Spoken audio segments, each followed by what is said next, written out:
X Wallet 呈現試當真喜劇大短片比賽嘅一個自我介紹。我哋兩個完全唔似樣嘅，我係佢家姐 Leo， 我係 Melody 黎雅文，你呢？我叫黎奕豪，而家係咩職業嘅咧？過去其實我係一個花藝師嚟嘅，花店嘅老闆。我今年生日嘅話咧，我46歲，身都已經去到一半啦。有乜嘢玩咯？去試下咯。短片界嗰度進行下少少演出咁樣啦。我而家咧係一個 freelance，以前咧都曾經喺香港電台嘅教育電視部拍過唔少嘅教育電視嘅，冇錯啦，就係 ETV 啦。喺浸會讀電影系，自從由畢業開始咧，其實已經鳩噏咗20年㗎啦。拍自己嘢啊，個劇本寫好未啊？香港電影業等你去打救佢喎。最近咧，我睇咗一個好中意睇嘅叫《中年好聲音》，有夢想加埋機會咧，就可以發光發熱啦。佢係會自動做嗰啲綜藝主持人嗰啲反應。起路愛落，你唔做幕前咧，係有啲浪費嘅。真係估唔到去到人生行咗一半嘅時候，突然間有個細佬咁樣同我家姐講呢樣嘢。為咗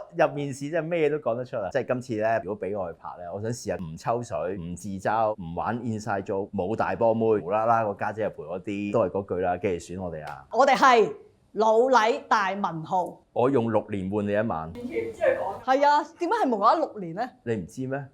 你真係唔知㗎？唔知啊。我都唔知幾想有一個人啊，可以係我尊敬、我服啊！